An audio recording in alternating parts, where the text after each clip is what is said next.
Yo.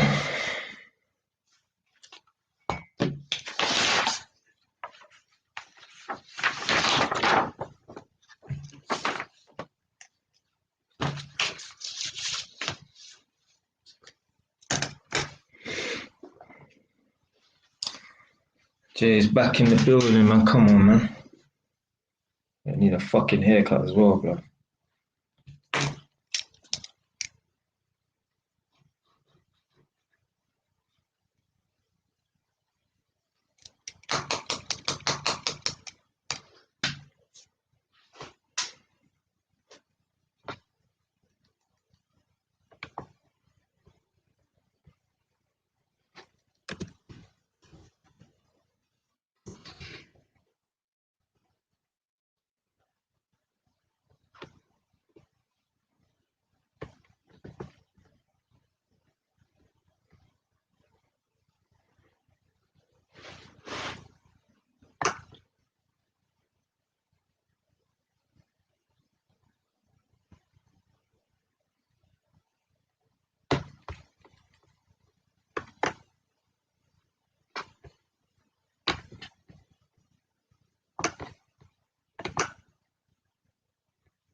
Who the fuck is TTIP?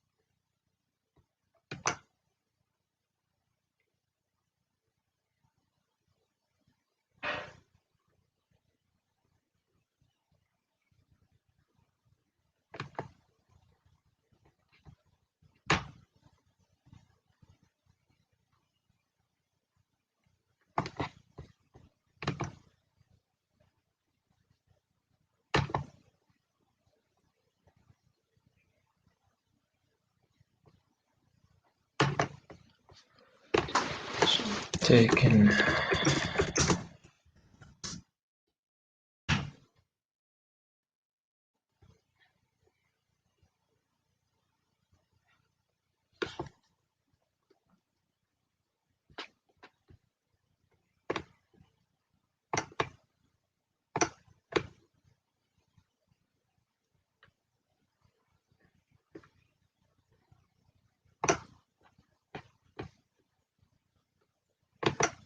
Okay.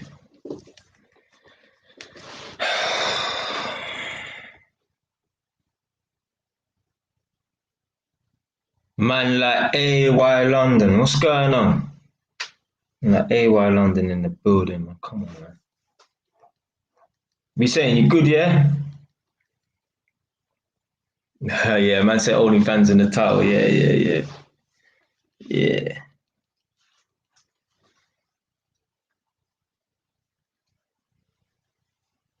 Yeah, that OnlyFans thing's looking mad right now, boy. A lot of girls making money off that still, so. But yeah, I'll get to that later.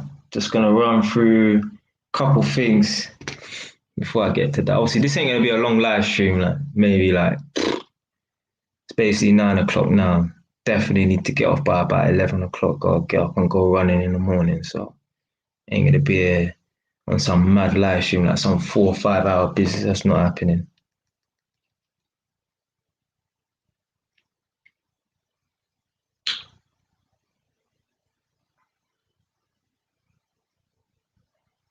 But yeah, if you jump on YouTube and you're an opinionated person like me, just know it's going to affect your employment. I remember one time I was at one workplace. You know that workplace that man always keep talking about, that job in Holborn? Basically, I got banned from the construction site because they saw one of my videos. And basically, obviously, the company I was working for, their logo was in the back. So once they found that out, a couple emails got sent to the directors and they blocked me and they banned me from the construction site. So they basically said to the director, never bring this man to this construction site. He's barred for life, or barred from the construction site, period. Or because a man made a video. So like, I put myself in a position, which I don't really care about anyway, but I just know what the reality is. With my YouTube channel, I've put myself in a position where I could never get a professional job. Imagine me signing up to become a lawyer or a doctor or even like an estate agent, or a job where I need to hold myself to a professional courtesy. There's no way. Like, I used to work for Holmes Harringay, innit? That's where man learned how to be an electrician. That's where I done my apprenticeship. If they ever caught whiff of this YouTube channel, gone. Because like, for some reason, like, them organizations like Holmes Harringay and that, they took inner man's business. I remember when I was at Holmes Harringay before, like when I first became qualified after being there for about 2.5 years or something, I decided to register my own business. So start like a limited company. Anyone can do it. Like, it costs £13 to register a limited company. So you're not exactly splitting atoms or getting me setting records in the Guinness Book of Records. It's nothing big in it, but obviously it's the first step into, becoming a success. So I registered a limited company. Let's just call it JY's Electrical. Somehow, I don't know how, but they found out that I was the director of a limited company.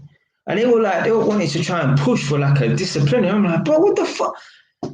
What has my extracurricular activities got to do with you? Like, it's not like a man stealing customers, or like I could be doing work on the weekend. No, they don't want you doing nothing outside. Like, they don't want you doing nothing, obviously, within work hours because you're working for them. They don't want you doing nothing after hours, on the weekend. This is the thing with employment. They try and keep you in a box and try and control you, not just when you're at work, outside of work. How can they try to tell me that I can't have a limited company when it's got nothing to do with Holmes and Harringay? It's mad. It's mad. So, yeah, there's no way with my content, with the way I talk, being explicit and that, there's no way on this planet that Holmes and Harringay would ever employ me. Like, even the company that I'm working for now, doing the testing in people's houses and that, going in people's yards. If the company that I'm working for now ever caught whiff of my YouTube channel and that, because they could easily find it, because on Facebook, my profile is open. And if you know anything about Facebook, if, for example, AY London's in the chat, if I've got AY London's number and he's got my number, and we've both got Facebook, after a period of time, maybe a month, maybe a week, maybe a couple of days, I will pop up on his friends with suggestions or something like that, because it understands that, yeah, him and I both got Facebook and we got each other's number. So it will say, well, because you got my man's number in your contact list, like, do you know this person? And all it takes is for one nosy person to fucking go onto my profile, which is open, start scrolling through man's videos, bam. That's all it takes. So like, literally, like, even when I'm at this company, like, I don't even get like complacent, as you want to call it, because I know at any time a man could find my thing and just want to cut man off, just like that. But for me, I know my destiny isn't to be an employee, so I never get complacent at a workplace. Literally, I'm the type of man, like, even with that workplace, the one I'm at right now, I quit after a day. A man quit after a day, you know. I'm like, fuck this, because I know this is the thing about having a trade, having a skill, being an educated person. When you're an educated person, when you have a skill, when you have a trade, you bring value to the workplace. Therefore, you can find jobs easily. And obviously, under certain circumstances, even if you're an educated person, it might be difficult. But as a trade person, electrician, plumber, carpenter, and that, with those kind of trades and that, you can find jobs just like that. So long as you know a few agencies and you're a part of a few, like I'm a part of like a WhatsApp group for electricians and that, there's always jobs coming through. Literally, I could be fired from a job tomorrow and have another job the next day. Now, whether I like the job that's up for that's down to me. But as far as employment, I wouldn't be homeless out on the street. I wouldn't be going hungry. If I had kids to feed, I wouldn't be they wouldn't be starving. What's going on, Nadia? What's going on, Tony? What we say, man? So yeah, that's what basically happened with that construction site I was at when my videos got leaked. Some nosy persons obviously see me pop up on their friend suggestion on Facebook. Oh, Jelani, gone in, scrolling through, come on, nosy. And then, yeah, bam, find one video, raw, YouTube channel, start scrolling through, man's got a catalog, 300 videos. And they had to come across the video that just, my video went fucking viral on that construction site. Like literally, like everyone knew me on that construction site already. Like they knew man's face in it because I was a young man, I was a young black man, and I used to wear a black hat. And basically, a black hat is for supervisors. Now, most supervisors are old white men. You got this young black guy walking around in tracksuit bottoms all day long with a black hat on. So man used to just draw attention like that anyway. And then when that video circulated, like to the point, my videos circulated so much. And people were speaking about man so much. Imagine people on the construction site knew who Nadia was. I was saying this to her the other day. Like people knew who Nadia was because Nadia's my gal, innit, yeah. So people on the construction site knew who Nadia was through my YouTube channel. Like she'd never even touched foot in fucking Holborn, let alone know anyone or anything like that. And people on that construction site knew who she was because man's videos were going viral and that. Mad. Yeah, as she just said, yeah. Yeah. Man like Tonio look like he's changed his. Oh my God, respect, fam, respect. Fam, man's bringing back memories, you know. Hey, Arnold. I swear that youth's name, where is it? This shoot here, his name's Gerald or something like that. Listen, that's bringing back memories, you know. Man used to watch Hey Arnold and that. Fucking hell, fam. Hey, what, Tonio, how old are you, fam? Okay, man's 28, and I remember watching that when I was like, obviously 12. I can't remember if I watched it. Must have watched it earlier than that. Yeah, Move It, Football Head. Yeah. Hashtag that up, man. Come on, man. Shit. Yeah. But yeah, so yeah, with this construction site, with this YouTube channel, I've pretty much marked myself out, but it's cool because my final destination isn't to be an employee. So it's kind of a good thing I've got that mindset that, yeah, never get complacent. Never get complacent. Yeah, never get complacent, man. Too many, man. Even back to home to Haringey when I was working there was a stage when they was going through redundancies. So let's just say, for example, they got a team of 10 electricians. They say, let's say right now it's May the 26th. By August the 1st, we're looking to have only 7 electricians. So that means 3 men are going to go. So it's up to you. You know, you can volunteer to be made redundant or we'll do it at random. But it's not at random because man are going to pick their favorites. Man are going to pick the best to stay and man are going to get rid of the shit or whatever. So they'll say it's at random and it's not. And trust me, because these men have been at Homes of Haringey, been in employment with the same company for so long, they've mapped their whole life, their whole wages, their whole wage packet is mapped around working for this company. So them man are used to maybe taking home 28 grand a year, which is about 1,800 a month, if I remember.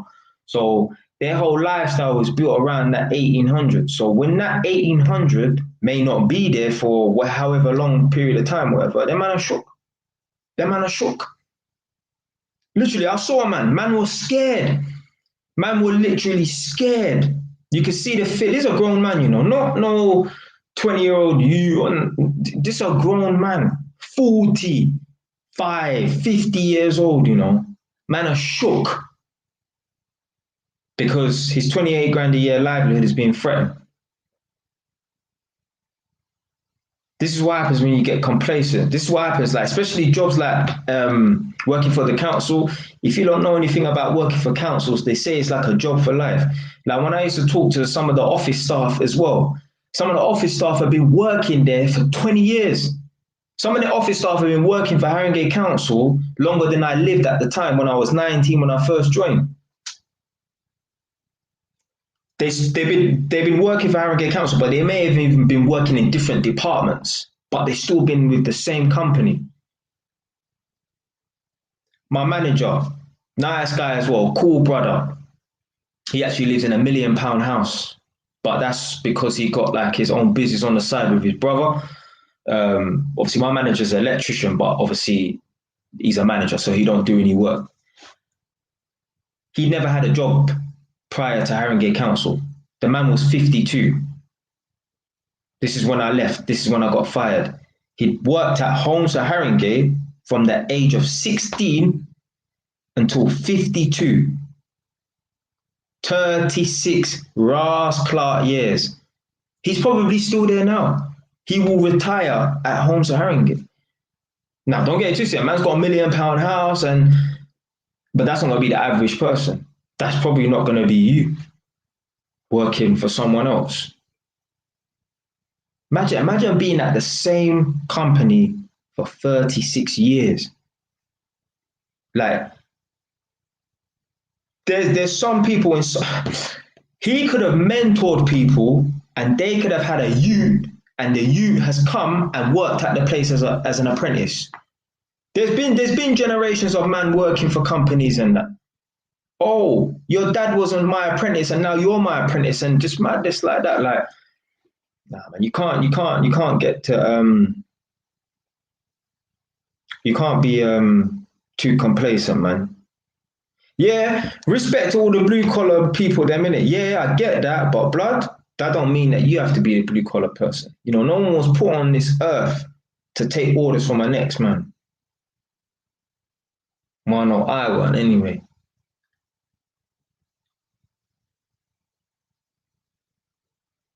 You know, if you're a sheep, then yeah, you don't mind working for someone for the rest of your life or whatever.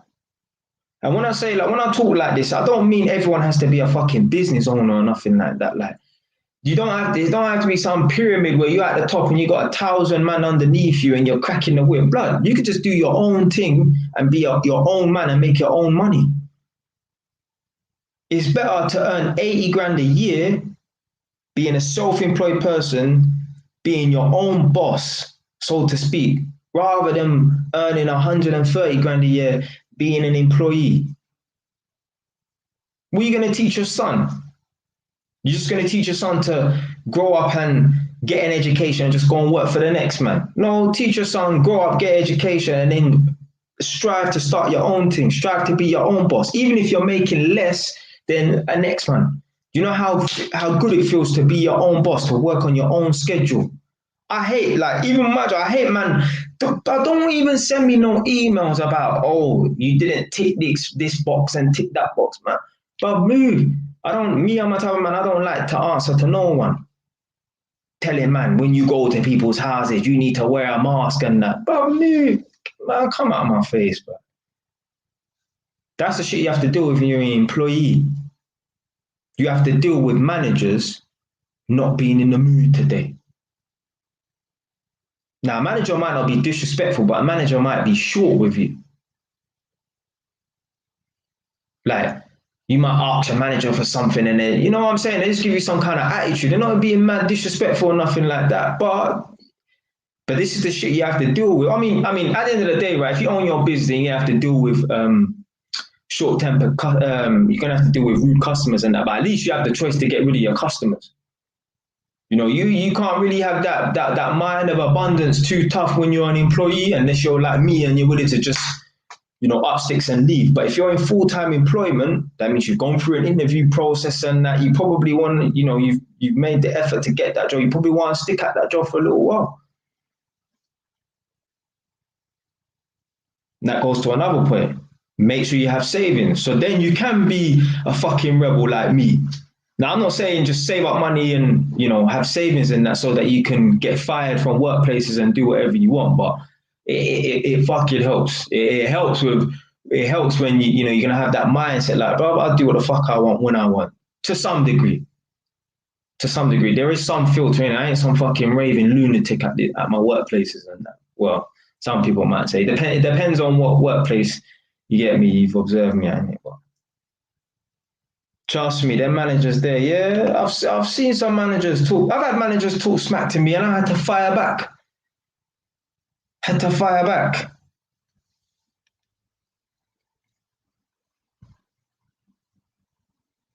Let me see this. Abdullah. Bigger. When I started on site, and I found out how much people would make on price, I was shocked. Some more than city workers. Blood, believe it or not, abs, believe it or not. Now I wasn't on price work, I was just on an hourly rate, but man was putting in so much hours, so much effort that I was turning over 10 grand a month and taking on 8. Imagine looking in your account and you're seeing 2 G's every week, 8 grand every month, blood. 8 grand in your pocket every month. But what's the average young person gonna do? They're flossing and man, yeah. Man will fucking Gucci fucking COVID mask and all that nonsense and that guy. A man's gotta tell everyone in this world that he's got money. Man, this is what's wrong with young people. And you know, not just young people, but young people mostly, they gotta show everyone that they got money. Especially people from the urban community. And unfortunately, the urban community is dominated by black people. A white person will see, this is the thing, like you've heard like comedians and that make jokes. And they say, like, when white people get money, you won't know. They will still be driving around in some banger, some shit car, whatever. But when black people got money, you know when a black man has got money. Because it's almost, a black man, it's almost like, you know, like a thief in a jewelry shop. A man just can't help himself. The average black man, the average black person, when they get money, when they come into money, they have to let the whole world know, this is what I'm worth. Me, I'm the complete opposite. Like, man will see me and think, this guy is probably broke. He drives a Honda Civic 2009. The car looks semi-okay from the outside, but on the inside, like, the steering wheel's all peeling off. A man's got fucking duct tape on the handbrake and that. Yeah, like, you would not know that I got money.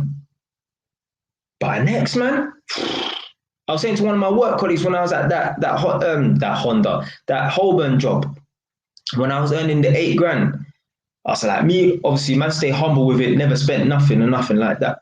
Didn't have the time to. Man was working, 7 days a week.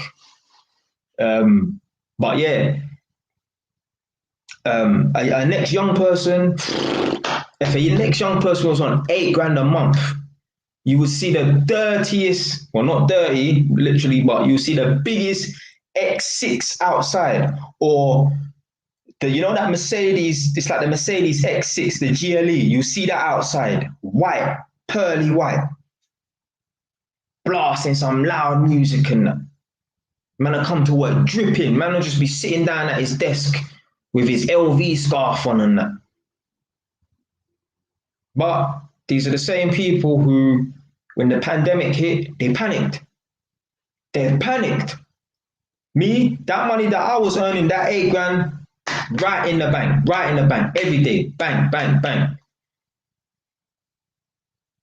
Then when the pandemic hit, blood, please believe, yeah, from when I got fired in January 2020. So the 25th of January 2020, I got fired. I never got hired at another workplace until January the 11th, 2021. That is the power of working for 4.5 months straight and saving your fucking money. You do not need to work for an entire year. And I bought a fucking property in that time as well. I don't even think that's even been done before. A man has been unemployed for a year and he bought a property in that time. Like, I work, guys, you know, like when man making all the video, but I wasn't making no fucking money. Like, I might have been doing some little idiot electrical job here and there, but it was nothing to the point where like I could have £0 and 0 pence in my savings and have enough money coming into my account to live. I could not live off that money. Don't get it twisted. There was no, every weekend chicken and chips, not chicken and chips, sorry, like takeaway and that. No. Man was watching the pennies, but no, I was still in the position to where I didn't have to work for a whole year. Did not have to work for a whole year. Yes, man, like Quincy, what's going on? Yeah. I like when man remember what man said in the past, you know, the father in Edmonton with the Ferrari. Yeah. So you got some people out here, right? They would rather look rich in a poor area rather than just blend in with all the other well-to-do people, so to speak. So instead of a man not driving a Ferrari and going living in a nicer, safer environment for his youths, like Buckhurst or Loughton or somewhere which is close to Edmonton, or maybe somewhere out in Hertfordshire or whatever. No, a man will stay right in Edmonton and he'll drive a Ferrari. Come on, fam. Oh, okay, you're 25. Yeah. So you're like 3 years younger than man still. Okay. Yeah.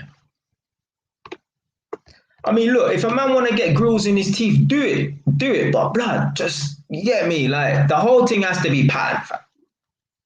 Believe you, there used to be man jumping on buses and that wearing Gucci, and it's probably real. But blood, you're on a bus, fam. And you're of age to the point where you should be, you get me, you should have a license, should be in a position to drive. I'm not saying you have to drive a Ferrari or a Lamborghini, but blood, like, how are you dripping from head to toe, but you're on a fucking bus? This don't make no sense. The whole thing has to be all in moderation. The whole thing has to be patterned. Like man saying, like, there's man driving a Ferrari in Edmonton, but his use is going to a mediocre school. Why are you not using that money to send your youth to maybe private school? And I know the private school police are going to come here and here, so you know, I will say in places that maybe send them to private tuition after school, because I know them youth there is not A-star students. So therefore, whatever they're lacking in, they need some support in that. 1, 2, 3 hours a week after school, that makes a big difference over the course of 6 months to a year. But again, a man would rather stunt in the area rather than put his youth through education and that.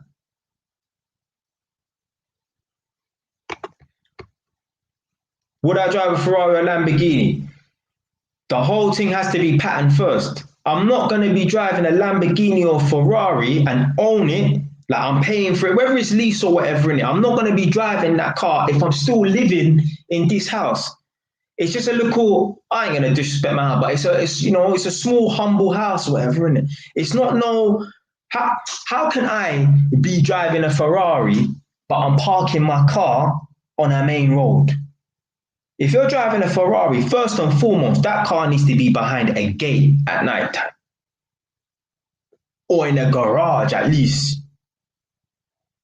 Believe you me, there's man out here parking big C63 Mercedes, Bentley, in a residential's permit bay, 8 a.m. to 6 p.m., Monday to Friday, Zone C and all this nonsense. So, no, I would not be driving a Lamborghini or nothing like that. Not when I could be investing my money in other things. Everything all has to be in moderation. You cannot be wearing Moncler and, going out your way to buy all these Gucci and all this nonsense and that when you ain't earning the money like that. Like man said before, I think it was in the last live stream. For you to be wearing Moncler and that all the time, don't get it twisted. If a man wants to buy one Moncler jacket for £1,000 every year, fuck it, for his birthday or for Christmas to treat himself, do it. Fuck it, do it. If it costs £1,000, do it. If you're so into them things there, do it. But man are not doing that. Man are buying it way more often than that. If you're wearing Moncler and that and Balmain and Balenciaga, you should be able to go and buy that stuff. How I can go into Zara right now and go and spend £80 on a jacket, £60, £70 on a pair of jeans, and not even lose a wink of sleep, not even notice that money's left my account. If you're buying, remember, clothes are just accessories. Clothes is something that you have abundance of. You just take off, and you understand what I'm saying? Like, you go in your wardrobe, you should have a lot of this stuff. So you cannot be in a position where it's killing your pockets. Again, if you just want to treat yourself once a year, all right, boom, I'm going to buy one Moncler jacket. Cool. Or I'm going to buy 2 or 3 pairs of Gucci trainers that cost £300 a year across the year. £300 for one pair.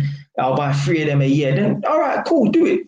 If you're really into that thing. But when you're killing your pockets and that, and all your wages is going on that nonsense, man, that don't make no sense. All in moderation. How you driving a Ferrari and your use is not in private school? How you driving a Ferrari and you're not living in a big detached house with a double drive? You got youths driving a Mercedes, but they're living in their mum's yard on the first floor in a box room, peeking out of the blinds because they're short when on Friday morning that fucking rubbish truck's gonna come round, and them man, they drive like maniacs and that they might scratch up man's car. That this is a real thing. Yeah, you know how much people I've heard talk about, and their cars are not no flashy cars, but like, oh, that fucking rubbish truck. Because them things, I don't know what gone, but a lot of rubbish trucks scratch up people's cars and that. You got man short. Oh, fuck. I don't even want to park my car outside my yard, because when that rubbish truck comes round, them man, they're going to scratch my car. All in moderation. All in moderation, man. So the only time I'll be driving a Lamborghini or Ferrari or whatever is when I've got everything patterned.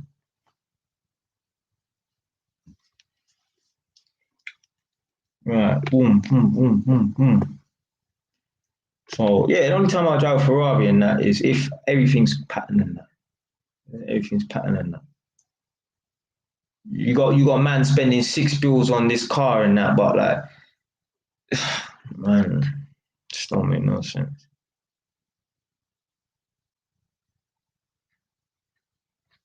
Fuck cars going electric though, man. I like to hear the sound of a nut. Well, yo, obviously I'm not gonna say car exhaust. Some cars, the exhaust pipes sound good and that, but yeah, fuck all this car going electric. So, I mean, it's good for the environment and that, innit? But that's kind of shit though. Yeah. But yeah, I think expanding that ULEZ or the ultra low emission zone or something like that. So that's mad.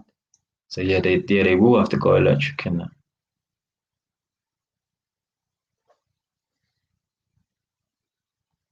Trust me, fam.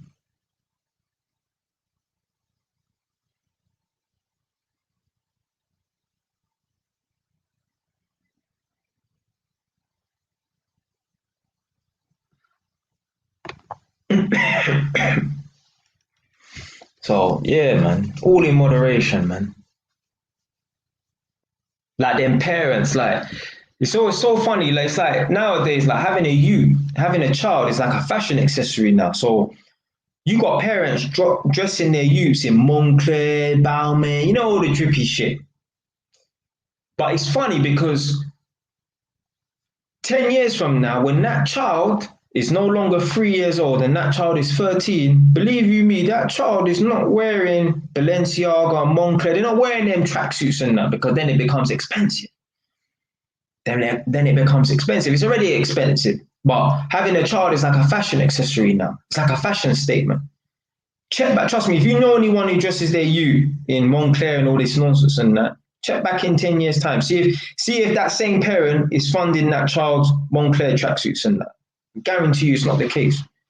Just like you got young people right now, 25, 28 years old, even younger, 22, driving a nice flashy Mercedes, driving the latest car. Check back with them when they're mid-30s. See if they're not driving some shit banger. Literally, man are driving Vauxhall Zephyras, You know that Vauxhall Safira? You know that 7-seater people carrier? Man are driving that. Because when man was in his early stages, mid-20s and that, when he should have been saving, when he had the opportunity to save up money because he's living in his mother's yard, nope. I think I'm smarter than this, or I'm going to show off, so I'm going to live the lifestyle. I was at our boy's house the other day, testing his house, testing his mum's yard. And I think he was, I don't know what car he was driving, but anyway, I heard one car pull up with one loud exhaust. And I overheard the conversation between the mum and the son. And the son said, the mum said, oh, I wish I could drive a nice car like you. And he said, yeah, well, that's the beauty of living at home for free. And I thought, you really, see, this is the thing about young people. They really think they're doing the most. They really feel like they're ahead of the game. But they're cutting their own risks. They're cutting their own risks. In the future, trust me, they're going to feel it. They're going to feel it. When a man should be in a position to be saving his money so that he can buy somewhere to live and that, which will one day increase his money. No, I'm living at home for free. I'm earning my little money from my little job. So I don't have no liability. So what am I going to do? I'm going to lease and finance the best car that I can get for my money. Man are stupid. Man are stupid, but man will feel when they're older, trust me. Man will feel when they're older, trust me. Because it's all in the mindset. It's all in the mindset. What's man talking about? What's man saying about?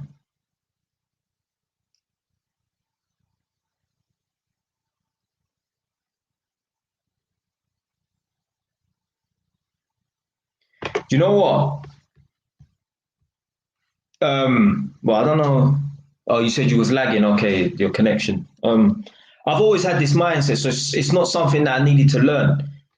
From day one, I've always been good with money. Probably because when I was in school, I used to buy and sell crisp and drinks and that. So I've always valued money. I've never, like, when money comes, it stays. Money don't just come. Money don't pass through me like I'm transparent. You know, like there's some people, when they get paid from work or they get some money handed to them, it's like they feel an urge to spend the money, fam. Like, no, like you should have some kind of rule, like 100% in, 80% retain, and then spend 20% or something like that. You know, me, I just save as I can. I don't really have no rule or nothing like that. But some people might have to be strict with themselves and say, okay, I have to save this amount of money or whatever. But some people, they just, I don't know what it is, they're just compelled to spend their money. They cannot get paid from work and just let the money sit in their account. They have to spend it. That they got some kind of addiction. So I've always been like this from day one, from a youth. Always been like this from a youth. So it's nothing that I had to learn. I never learned it from no one because, you know, like, man don't come from no family where money was coming in anyway. Yeah, I don't come from no household where money was coming in like that to save it. So just like some people just got it like that from young. They don't have to learn it. Other people have to kind of learn it. But learn now. Learn now. Don't learn. And the good thing about man is man's still young and I'm preaching this shit. Like, it's all well and good hearing it from an older man who's like 40, 45 or 50 years old saying, yeah, I made these mistakes, you know. So don't do what I did in the past. No, you're listening to a man right now who is young and who ain't making those mistakes with money. So I don't have to be that 45, 50-year-old man who's looking back and talking to a younger audience and saying, blood, don't do that because I did this and this is what happened to me. I was able to bounce back, but I still fucked up at this stage. Obviously, it's good to hear from someone who's obviously had that experience in that, but sometimes it's good to just hear from someone who is avoiding that nonsense and they're the living proof of it rather than just listening to a man was taught, because some people will argue with that and say, well, that was 20 years ago and times have changed, and you have to spend the money to look this way and that. Well, I'm dispelling all that nonsense in it. I'm in that now. I'm saying fuck all that nonsense. Man, think that buying a Rolex is more important than buying a property. I heard something more stupid than that. Like, let's say a Rolex watch does increase in value faster than a property. Bro, how are you gonna house your youths inside that watch? It's not possible. People cannot live inside of a watch when people can live inside of a house. Furthermore, when you buy your own property, you can determine what area you house your children in. You wanna be able to buy your own property so you can house your children in a safe environment. So you exclude them from that gang life. Because there's quite a few youths out here who do live in houses where their parents own their own property, and they still find their way to gang culture. Just a small, stupid minority or whatever. But you know what? It's best to move them out of the area so they don't even kind of have that option to find trouble and that. But there's some men are just going to want to find trouble anyway. Some men out here you can't help them. Some men out here are just stupid anyway. Innit? But man think that bad. Do you know why a man wants to buy a Rolex watch? Because let's say, for example, a Rolex watch goes up in value faster than a house in terms of, like, how much it will go up by in a percentage wise, yeah? These men are not buying a Rolex watch and then leaving it in a safe, and every now and then they take it out of the box and they just admire it, and you get me, play with the watch, put it on and just flex in their yard and that. No, these men ain't doing that. These men are wearing this watch on road. These men are advertising that, yeah, I've got money in that. Because if it's a real investment like a bar of gold, you ain't flashing that out on the roadside. You ain't flashing that on the roadside. Because you know what it will be in it. But man are buying Rolexes to look the part.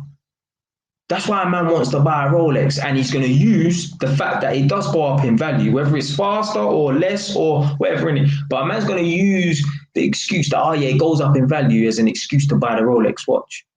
A man don't give a fuck about how it's going to go up in value. A man wants to buy a Rolex watch to stun and look the part, because everyone knows, well, boy, you need to have a little bit of money to buy a Rolex watch. Like, there's certain man, they got this all figured out, Like, I've read comments underneath these posts talking about man buying a Rolex watch over a property, and man are talking about, like, in the comment section, like, bringing an argument for buying a Rolex watch over a property, saying that, boy, if you just get life insurance, if anything happens to you, then your youths are covered. Because obviously, like, my argument, I'm not saying someone said this to me or in response to my comment, but my argument is, well, what are you going to leave behind for your youths and that? If you buy a Rolex watch, the whole point of buying a property in that is to pass things down to your successors, to your descendants, your children, your grandchildren, your great-great-grandchildren and that. There's certain man out here, they have this all figured out, Oh, yeah, I'll buy a Rolex watch and I'll get life insurance. So if something happens to me, then my kids are covered. And I'm thinking, like, bro, I don't really want my kids to succeed off of my death, off the back of my death. You understand what I'm trying to say? Like, I don't want no one getting rich off my death. Because man are just going to be sitting there waiting, like, it's only a matter of time before daddy's dead. Now, fuck that shit. Fuck that shit. Fuck that. Man, certain man, they underrate this property thing. Let me tell you, bro, there's no better investment, really and truly, than bricks and mortar. No better investment than that. Like man said before, those people that live in those country houses, them big, massive mansions. They all got like 8 bedrooms and 6 bathrooms and all that kind of madness. The people that actually live in those manor houses, those country houses, themselves, they're broke. So some of them, not all of them, some of them are broke. The house ain't been rewired in 100 years. They can't turn on the gas. They can only turn on the gas in certain rooms or whatever. So basically what they do is they turn off the radiators, they isolate the radiators, and they only put them on in certain rooms to heat that room, because if they turn on the gas for the whole property, it can't kill the gas. The gas bill will be £1,000 and all kind of madness like that. The people them in the yard, they ain't got money like that. But you know why they're sitting in a yard that's worth 2 million? Because their fucking William the Conqueror was their great grandfather times 10. That's why they got that property. Tell me one Rolex watch that's gonna last 5 generations. There's yards, there's people living in houses that their great grandfather owned. But no one's walking around with a watch that their great grandfather owned. Come on, man, everything has a shelf life. Like, all technology has a shelf life and that. Properties and buildings and that. Unless the Germans are gonna come over, that building's still gonna be standing there. Unless fucking, and even then, I was gonna say a tree root goes through the building and cracks it and gets subsidence. You can still fix subsidence. Buildings last for a very long time. Buildings last a lot longer than fucking a watch with moving parts and that. A man want to justify, a man want to argue why buying a watch is a better investment than a property. Come on, man. Come on, man. Yeah, so manners, a manor house. A manor house, to my knowledge, is like a big, massive mansion. And they're out in the countryside. Yeah. Yeah, basically, yeah, it's a mansion in the countryside, isn't it? Just a big, yeah, big house, man.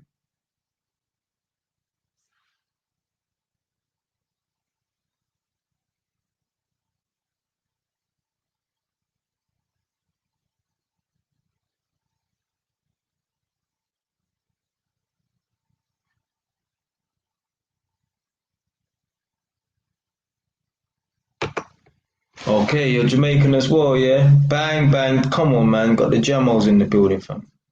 Right, so he said, yeah, that's it, because I'm moving out yourself, first generation Jamaican. For a lot of us, it's like we're winging it. There's no excuse in these times, yeah, man.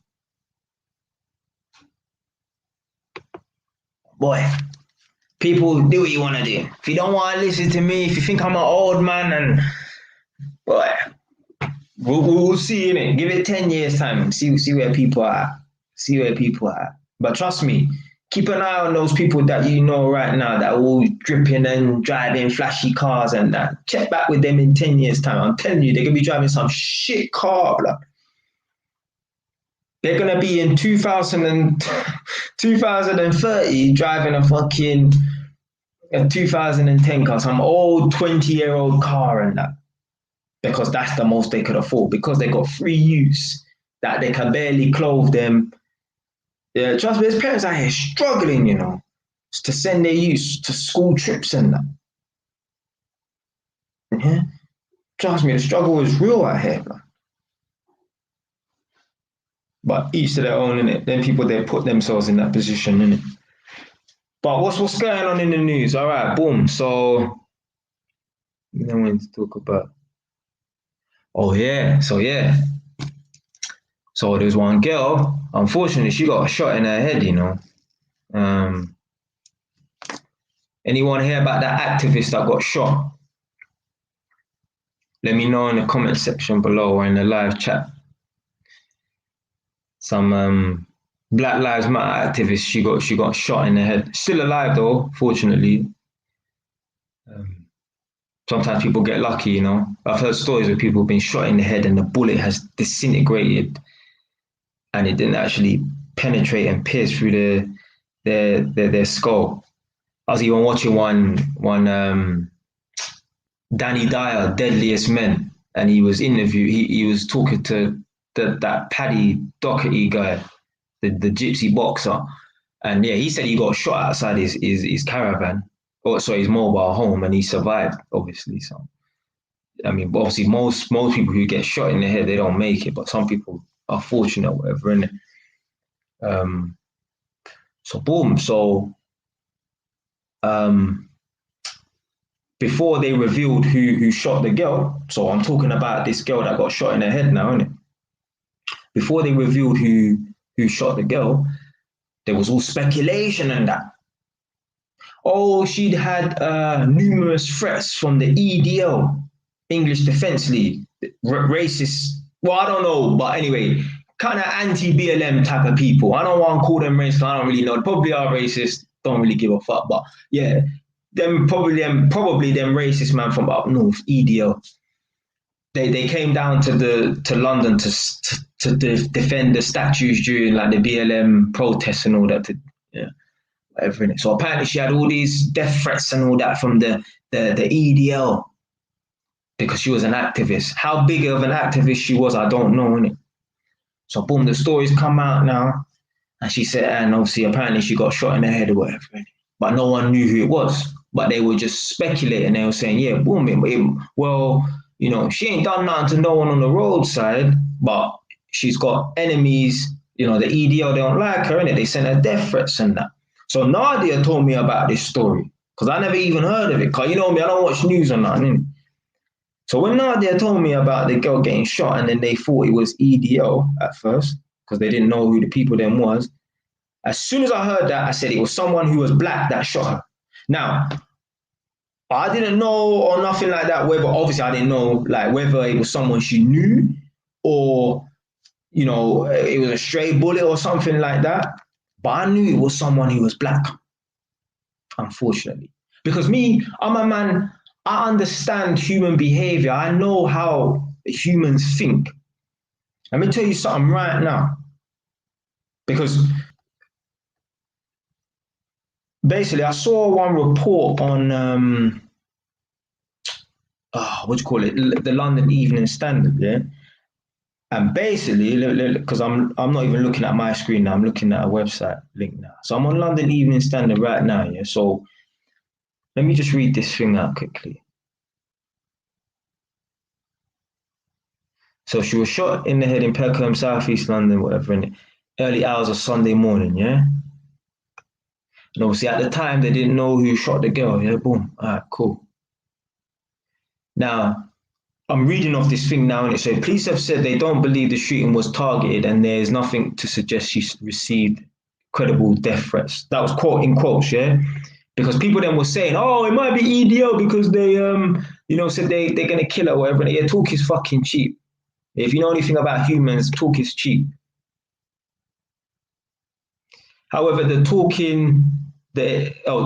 Taking Initiative Party, TTIP, who said the attack came after received numerous death threats, has criticized the police over these claims and questioned how they can know it wasn't an intended hit if they haven't spoke to the campaigner. So basically, that organization, the TTIP, what's it called? The Taking the Initiative Party, obviously ran by black people, obviously, innit? Yeah. They're saying they was basically saying to the police, well, how do you know it wasn't one of the EDL people?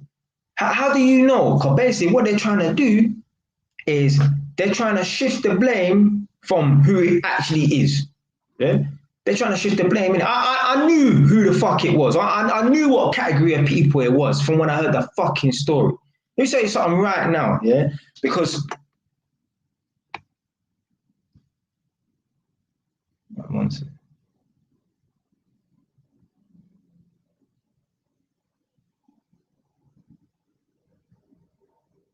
But anyway, let me tell you something right now, yeah? When I hear that a black girl in Southeast London has been shot in her head, I know for a fact that no fucking white person is going down to Peckham blood. I know for a fucking fact that no white person is going down to Peckham to shoot no fucking black girl in the head. I knew for a fact that was a black person, whether it was intended or not. So either she was a target, she was targeted, or it was a stray bullet, whatever. I knew for a fact it was a black person. No fucking white person is going down to Peckham to shoot no black girl. But you see these people, everyone wanna act like they're the victim. See, this is what's wrong with black people. Everyone wants to pull the victim card. Because for a few days, whatever, no one knew, unless the people then were, like witnesses or whatever, no one outside of that knew who it was.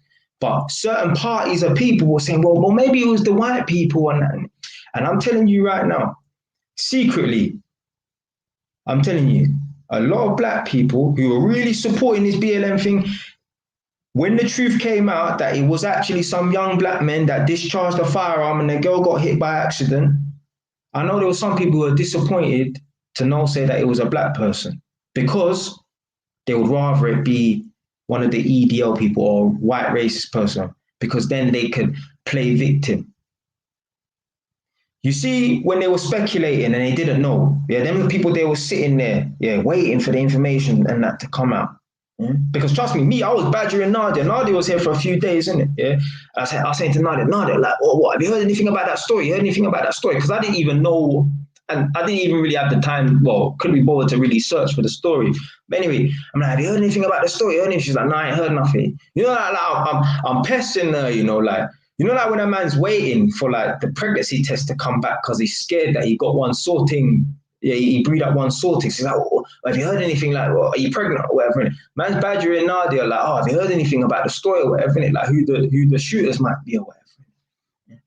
I knew that because I knew obviously, it was going to be black people that, shot the girl or whatever. Innit? When the story came out that, unfortunately, it was some black kids that shot the girl, whatever. Innit? I know certain people then was disappointed that it wasn't the EDL because people want to play the victim. When it was revealed that it was some black kids and that people were like, why?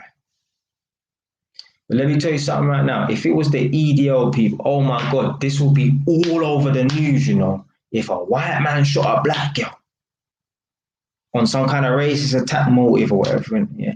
The uproar in the black community would have been nuts.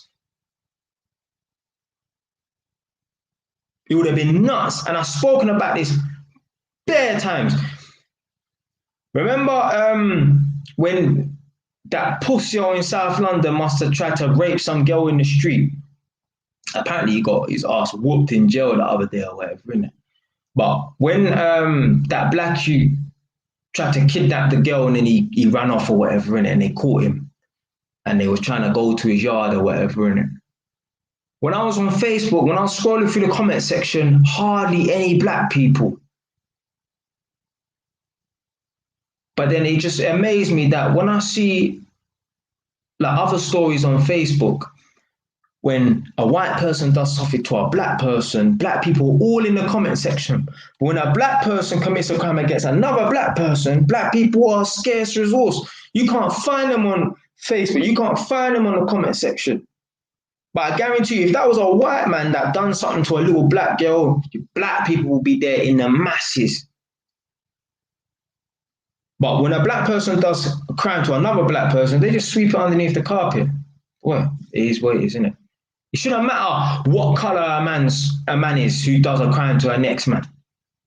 Guarantee you. I wish we had two parallel universes where we could just see like how black people would react to the girl getting shot in the head by a white racist person as opposed to she got hit with a stray bullet by some young black people.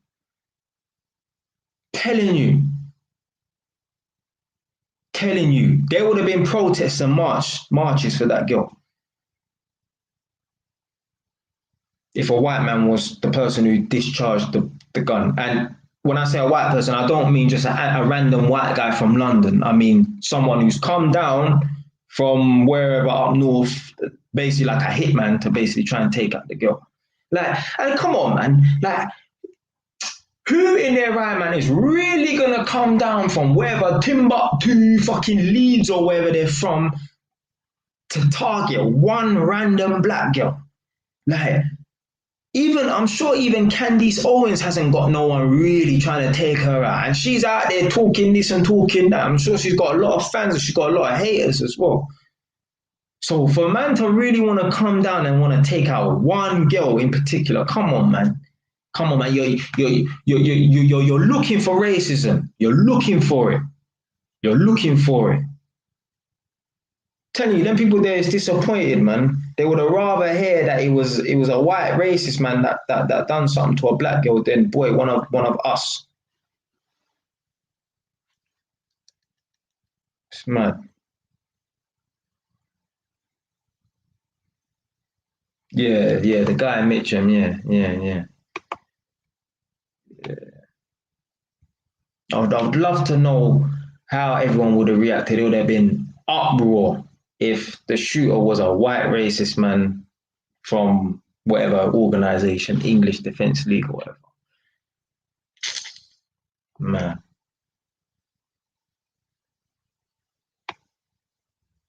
mad thing. But so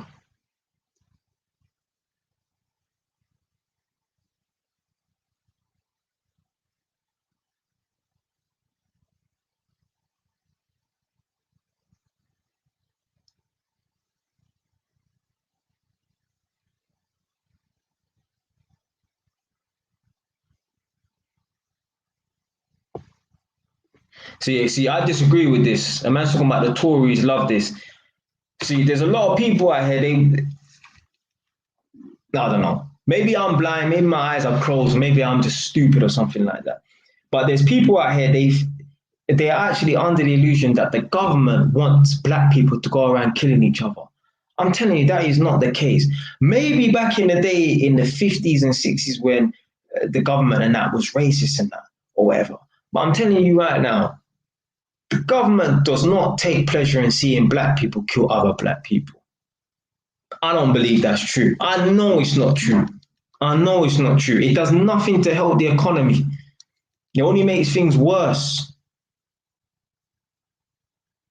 Only makes things worse. The government does not, like, there's black people out here, they talk about, yeah, the government put guns out on the street so that, black people have a way to kill each other. Bro, and even if that's the fucking case, there's something called free will, You don't have to pick up a gun, You don't have to go in your kitchen and pick up a knife and walk street with it. You don't have to be a drug dealer. But again, man don't want to take accountability. How stupid are you to even blame the government for bringing guns into society, putting guns out on the street? So what, fam? You trying to tell me that if you see someone robbing a bank and you can go and make a bit of money, you're going to do it? Because I ain't. I'm not willing to do the crime because I'm not willing to face the consequences. So that's why I would never go back to selling this or doing this and doing that, because I'm not willing to do 2 years in jail, or I'm not carrying a gun because I'm not willing to do 2.5 in jail. I'm not willing to do none of that. So you know what? I stay out of that shit. A man could come to me and say, yeah, Jay, listen, I've got a box of crap. Yeah, a box of white and brown, yeah? It's usually 20 grand, but blood, you can have it for 10 and you'll make 40. I don't give a fuck, fam. Don't care, blood. I don't care. I'm not willing to do the time, so I stay away from the crime. I'm not doing it, fam. It's not worth my freedom. My freedom's... Now, obviously, I might get into a fight out on the street. That's different. That's the heat of the moment or whatever, and I ain't going to use no weapons or nothing like that. But yeah, if I get into a fight and I get arrested and I go to jail over a fight, then boy, it is what it is, innit? Like, I'm a defend myself. I don't give a fuck. But I'm not going out of my way to go and commit no crimes and do no foolishness. No. But yeah, as I'm talking about drugs and that, may as well talk about the topic that I actually wanted to talk about today, which is there's a title. Let me check what the title says. Fast money.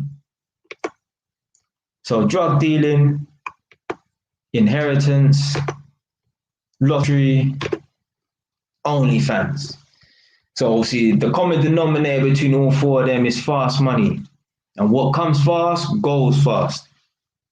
So drug dealing. You've got drug dealers out here. A man might be 20 years old and he's living life like a wealthy 40-year-old. But you know what's going to happen? He's going to end up making up that time in jail. So he may be living like he's 10 years ahead, 15, 20 years ahead. But he's going to make up for that in jail. You see, when I was in jail, you know how much man that I know on road, You know how much man like I meet and talk to and that, and they tell man like, yeah, like, because when you're in jail and you ask man what they're in for, obviously, and it like that's like other than like where are you from? Next thing you know, man's gonna ask you what you in for, or whatever. And a couple of man telling me like, yeah, man, I was selling drugs to the police. I'm like, oh my days, fam. Like, this is what happens, fam. When you sell drugs and that, bro, you're just gonna get caught out. You're gonna get caught out, bro. And you're gonna end up making up for that time in jail, bro. It's a trap. Yeah, they call it trapping. Yeah, you're trapping yourself, fam. That's the only thing you're trapping, blood. You're trapping yourself. You literally are trapping yourself. I'm not just saying that because I'm playing on the word trapping. I tell you how it's a trap and how a man are trapping themselves. So yeah, a man will go and sell drugs and that, make money, whatever in it. There's man out here making £1,000 a day. There's man out here making £5,000 a day. Like not every, like obviously not all drug dealers are like Pablo Escobar. Not all drug dealers are just making £100 a day. There's certain man making some serious money, like £1,000 a day, £5,000 a day, in the ends or out in the country, like Northampton, where they got a country line going in it. So certain man, they'll do that whatever in it, and they'll go to jail, and they'll come out and they'll say, okay, fuck it, I ain't gonna do that no more in it. But then what happens is, remember, the reason why they became a drug dealer, 99.9% of men who become drug dealers and that don't have an education. So therefore, like man said earlier, talking about bringing value to the workplace and that, they have no value to the workplace. They're not skilled, they're not educated. There's no demand for them in employment. So they have to go and get some dead-end jobs, stacking shelves in Asda, working as a postman. Like, I don't know, I'm gonna guess and say a postman maybe earns 1,300 for the month. Because me, if I'm running the business like fucking Royal Mail, I'm not paying a man £2,000 a month to just do this and put letters through man's letterbox. What am I paying a man to put pieces of paper through a fucking rectangle? Come on, blood. So a postman probably earns about 1,300 a month. So that's just a little over £400 a week. Sorry, 300. Well, yeah, that's just a little over £300 a week. Yeah, that's peanuts, basically, isn't it? So a man will be selling drugs, earn £1,000 a day, whatever in it, go to jail, come out, and then get a job like a postman or some whatever job in it, 1,300 a month. But what happens is a man thinks to himself, blood, I'm earning £1,300 a month. I used to make this in a day, 2 days if I had a shit day. This money I'm earning in a month. How many days do we work in a month? Maybe about 22 days, 23 days. So I have to work 22, 23 days, in excess of 20 days, 23, 22 days, whatever. I have to work basically 4 weeks to earn the money that I would have earned in a day or 2 days. So automatically, them man, they're putting themselves in a position where they're like, you're just going to end up relapsing.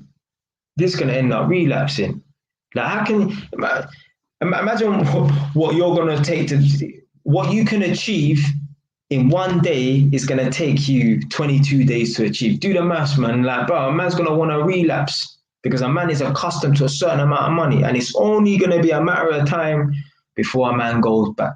I know a man used to be trapping and that, worked at this bookies, betting shop, got fired, whatever, back to trapping. Because a man cannot sustain, like, bro, you built yourself around a certain lifestyle. Oh shit, man's freezing up on the thing, you know. Right, it's back to normal. You built up a certain, you're accustomed to earning a certain amount of money. Whether or not they were spending it, you're still accustomed to seeing a certain amount of money. And you're going to be thinking to yourself, like, even if I ain't spending this money, like, even if they're the type of person who's smart with money, don't spend money or whatever. The fact that I'm just putting this effort and I'm only earning peanuts for it, blood, a man's going to want to relapse. That's like a man who's used to dealing with Instagram models, and now he's got some dead, fat, overweight girl or whatever. Eventually, like one day, bro, he's going to end up relapsing. and he's gonna end up dropping out that girl. And as soon as a nicer girl comes back, as soon as a girl that he's accustomed to dealing with comes around, bro, that girl's gone, fam. Same thing. Same thing. A man who's used to driving Ferraris and Jaguar F-Type Rs and the top of top cars. Yeah, he might go through a rough patch and he's had to end up driving a Vectra. But please believe you me, once he gets his money up, he's gonna go back to driving those flashy cars. Same thing on the drug dealing and that. So that's, yeah, man are talking about, oh, I'm trapping. Yeah, trapping yourself, fam. You're trapping yourself. You're putting yourself in a position to where, boy, I can't really live this life. I can't leave this lifestyle, you know, because I'm used to earning 13, 15, 2 grand a day, and now I'm earning that in a month. I'm earning that in a month. That's like a footballer. Imagine footballers, they earn like 100 grand a month. That's like a footballer going to become a doctor who might earn 80 grand for the year. A footballer's going to think to himself, bro, I'll earn this in a fucking month. So what will take you, 12 months to earn as a doctor, I'll earn that in a month. Do the maths. It's the same thing. You think Alan Sugar could go back to working well, he never used to work at 9 to 5 because he's always been a businessman. But you think Alan Sugar could even be a high-flying lawyer or a high-flying stockbroker, banker who's earning 200, 300, 400 grand a year? No. Do you know why? Because he's used to being his own boss. He's used to earning way more money than 400 grand a year. He's used to being his own boss. So he can't go back to being an employee or whatever. Yeah, if he went bust or whatever and he had to start from scratch, yeah, he would be an employee, but I guarantee you he'll be finding a way to get back to being his own boss and becoming a successful businessman. And he will. Because I think even like Donald Trump, he lost it all apparently and he got it back. That's a real businessman. Yeah, a man that had it, lost it and then got it back. Because a lot of people can reach success one time and just maintain it. But some people, and I don't want no one saying, oh, well, yeah, he's stupid for losing it. But people can lose their success for whatever reason. They might have just made a bad business deal. Now, me, I would not be losing all my money because my money will be tied up in property and stuff like that. But each to their own. Maybe he did make a stupid mistake or whatever. But the point of the matter is, once you become accustomed to a certain lifestyle, you can't go back. You can't go back. Man's used the example of being a drug dealer. Man's used the example of a footballer becoming a doctor and earning what a doctor would earn in a year, earn in a month as a footballer. Man's used the example of Alan Sugar being an employee or being a high-flying lawyer or a high-flying banker earning 300-400 grand a year, but he's an employee. And he's not going to want to go back to being an employee because he's accustomed to running his own thing and being the boss, being the top of the food chain and earning more money than a lawyer or a banker or whatever. So, and obviously man's used the analogy as well of a man who's used to dealing with Instagram models, and then for some reason he's fell off now and he's back dealing with some average mediocre girl. Well, once he gets back up to where he was before, Bob, he's gonna go and find himself one of them Instagram models again. Because a man is accustomed to a certain lifestyle. And human beings, we are ambitious like that. We always want to be moving up and up and up. There's only a few people that can become a drug dealer, earn whatever, and then not be dealing drugs no more and go back to, or whatever in it, can just settle for a mediocre lifestyle. Most people can't do that. And I know most people can't settle for mediocrity and that, because that's why you got young people driving a Mercedes and living at home with their mum. No property, nothing like that. No property, no savings, but a Mercedes. That don't make no sense to me, fam. How you not got a savings and how you not got a property, but you got a Mercedes, fam? It's stupid, fam. Let me read these messages. Hold on. Right, boom. So obviously I'm still on drugs, innit? Yeah. I'm still going to do the other 3, inheritance and that. So let me just read these comments quickly. So yeah.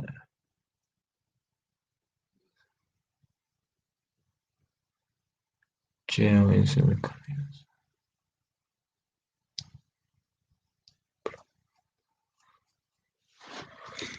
13 to 25.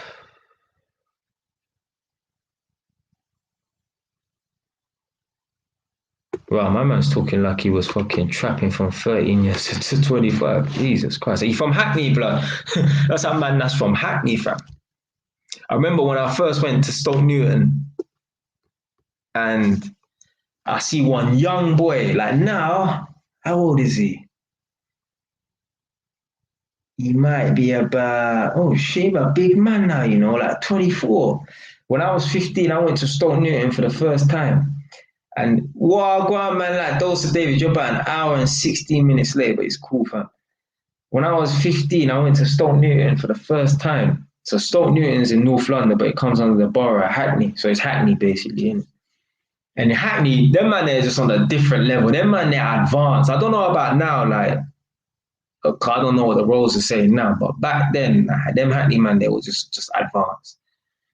You got a man riding down the road with guns on them and shit like that, fam. That's man don't do that in Edmonton and Tottenham. But anyway, so I met one younger, and he actually turned out to be a guy that I befriended and became close with, but I didn't even know who he was or who his brother was going to be. But anyway, came across one 11-year-old, you know, 11. This youth was like under 5 foot and he was selling weed at 11, blood. This is what I go on in Hackney, you know, back in the day. I don't know about now, probably now, same.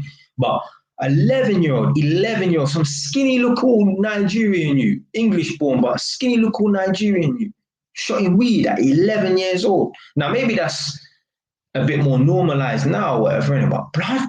And then, what year was this? Now let's go in 09, so 07, 08, 2K7, man is selling weed at 11 years old in 07, 2007, bro. 2007, 2008, one of the two. I remember I was about 15 at the time. Mad.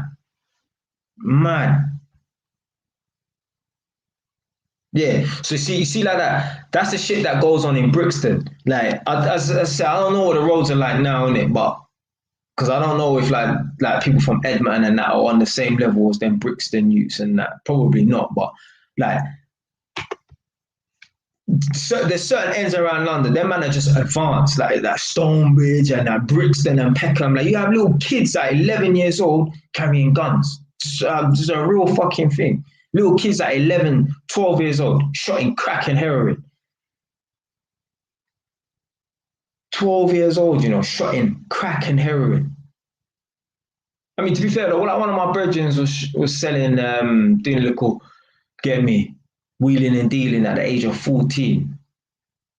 But still, that was for someone else. Obviously, if a little kid's selling crack and heroin, he must be doing it for someone as well. But still, just to be putting, like, come on, man, how you putting that? You're basically robbing a youth of his innocence.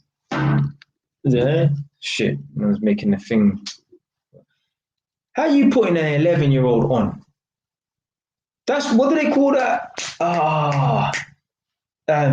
Like basically like not human trafficking, like in the sex, not in the sex way, but like, because what basically there was one youth, I think from Birmingham, he had some youth shotting for him in like Coventry or whatever, innit? Like they call it County Line or something like that. And he got done for like, human trafficking, human drug trafficking or something like that.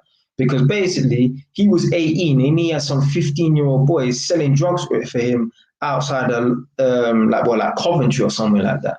And they bagged him and they nicked him for like human trafficking or whatever, innit? That's mad. That's mad. So basically, he's like human trafficking. You got 11-year-olds selling weed for you. So first of all, you're drug dealing. Second of all, you got a kid working for you. Third of all, you're messing up his mind and his life and that. Judge is going to throw the fucking book at you because the judge is going to sit there and think, well, I've got a 13-year-old. So like, I can never imagine my 13-year-old selling weed, let alone an 11-year-old selling weed. It's fucking mad. Yeah. Trust me. Yeah, that's some top boy shit, bro. And it was in Hackney as well, but not like top boys around London feels. This was what you call it? This was Stoke Newton. But yeah, them areas, Peckham, Brixton, that's when you know like that those are the real ghetto areas, like where you got little kids doing madness like that, like selling weed at 11 years old. That's when you know that that's a poverty driven area. Like there's probably like one you in like Edmonton doing that nonsense, but other than that, like yeah, I think that was kind of not regular, but it was more common in those kind of areas than like somewhere like Edmonton and Tottenham. Yeah, the man said them Tony Blair days, you know. But yeah, next one, we're talking about fast money and that inheritance. Mm. What comes fast goes fast. Like man said, don't know if you ever see me talk about this in a video or remember me chatting about this in a video or whatever, in it. I remember one time I was working in Stroud Green. Stroud Green is basically Finsbury Park, N4, North London. And I'm working on this council estate in Stroud Green. And there's some woman on the phone. I know she was Jamaican, but English born, talking loud. You know, us black people are just loud on the phone, having an argument with her siblings on the phone. And I know it was her siblings because she's shouting on the phone. Like, this woman's like 100 meters away from her. A man can hear what she's saying. I may as well have been standing right beside her, you understand? So all I heard is her say, like, what am to you lot? Like, as in she's saying, like, what go on, like, what you lot on, babe? She's like, what am to you lot? Mommy's not even cold in the ground yet. We haven't even buried mum yet, and you lot are talking about selling the house. So basically, her mum has died. There's a big woman, probably like 60 years old or whatever, and the kids are like a fucking pack of hyenas. Yeah, they fucking they want to get hold of the house, which is probably worth 400 or 500 grand, and they want to sell it. Do you know why? Because they want that fast money. You know why? Because they want to stunt. There, they want to stunt. Literally, a house could be worth 400 grand. So like 500 grand. But you know what? Some people are so money hungry for the wrong reasons as well, that they would take 100 grand loss just so they can get their cut, because their cut might be worth 100 grand. And you know, there's certain people out there, when they know they got 100 grand coming their way sooner or later, them man, they're in their head, they've already spent that money, you know. They've already spent that money. They're like, I'm gonna buy this, I'm gonna buy that, I'm gonna go here, I'm gonna go there. They've really spent the money, and the money even touched their account yet. Money make you turn mad, you know. But at the same time, man will still stand by what man said in that video. Money is not the root of all people. People are the root of all evil. Sorry, money is not the root of all evil. People are the root of all evil. Yeah, man must have said. I must have just said, "Fucking money is not the root of all people." But yeah, you understand what man's trying to say. Yeah, people are the root of all evil. But yeah, money does kind of make you turn mad and that certain type. But boy, I still stand by what I said. You know, people are the root of all evil. It's not money. How you find like your mom's passed away, your mom died, and the first thing you're thinking about is selling the house so you can get your money, fam. All because you want to drive this car and that car and that. Same like inheritance money. There's certain people, you know what's fucked in this country as well. If you get inheritance because you're an heir, as in, you know, you're entitled to some money, you're an heir, you know, you get inheritance tax as well. Like, what? What the fuck, blood? Like, how you trying to tax 100 grand? Like, what? What the fuck's going on, fam? That's madness, blood. But yeah, certain people, they get inheritance money and they blow the money. They blow the money. Just like man winning the lottery. What comes fast goes fast. Plenty of stories out there. Man win the lottery. 4 or 5 years down the line, flat broke. Because before they inherited the money, the lottery or some kind of inheritance from a dead relative, mom, dad, grandparent, they weren't the type of person who was smart with money. So therefore, that money was never going to last. Just like drug dealers. A lot of them, yeah, they can make money and they can generate money in that, but they're not smart with the money. That's why it never lasts. Now, don't get it twisted. I ain't telling anyone be a drug dealer and be smart with money. I'm saying don't be a drug dealer, but I'm just making a point. A lot of these drug dealers and that, a lot of people that win the lottery and that, people that get fast money, it don't last because they're not smart with it. Just like these OnlyFans girls. You know, there's gal out here, like with big followings, you know, on Instagram and that, they're earning like 10 grand, 100 grand a month, you know. 100 grand a month from OnlyFans. Don't get it twisted, they got a big following on Instagram and that. But there's certain girls out here earning some mad money.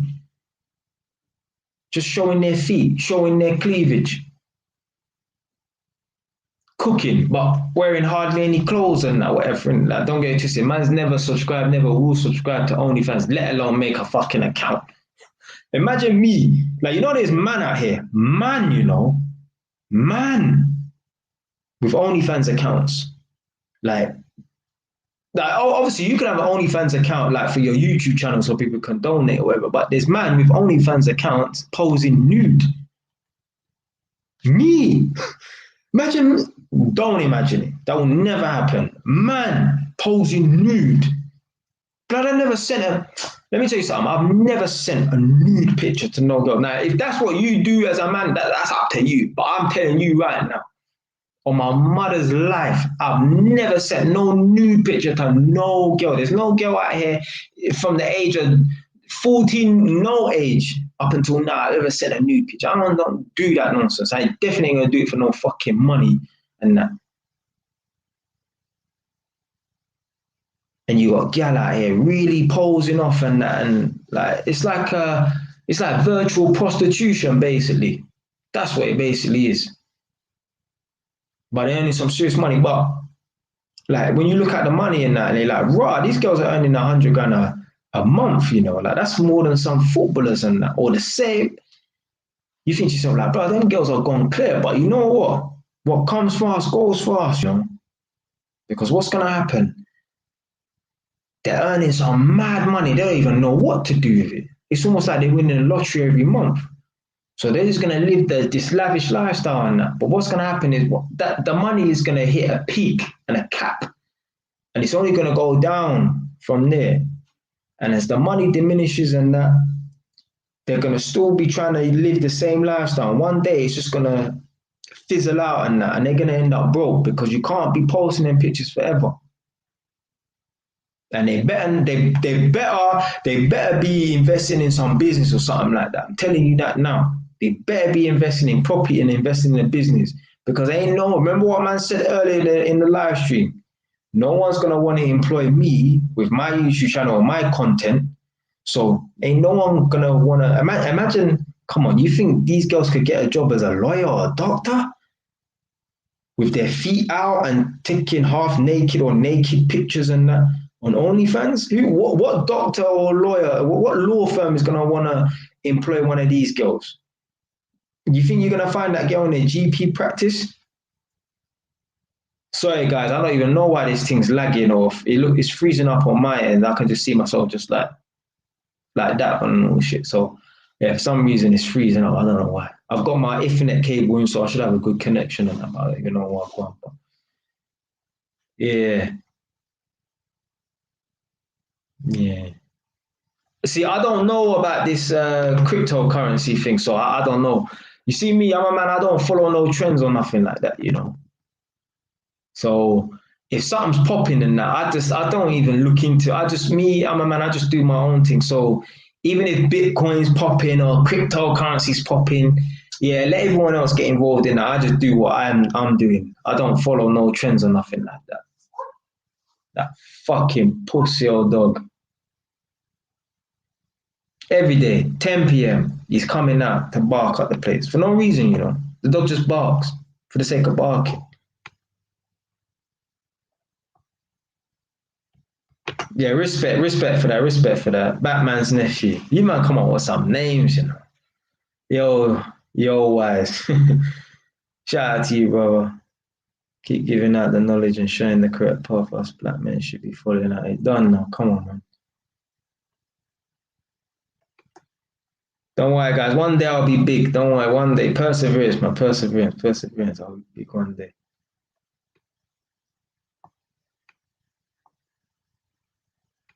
And you know what? Like, that's why people need to do things that they have a passion for. Like me, I love making YouTube videos and that, but I've got 5 people watching.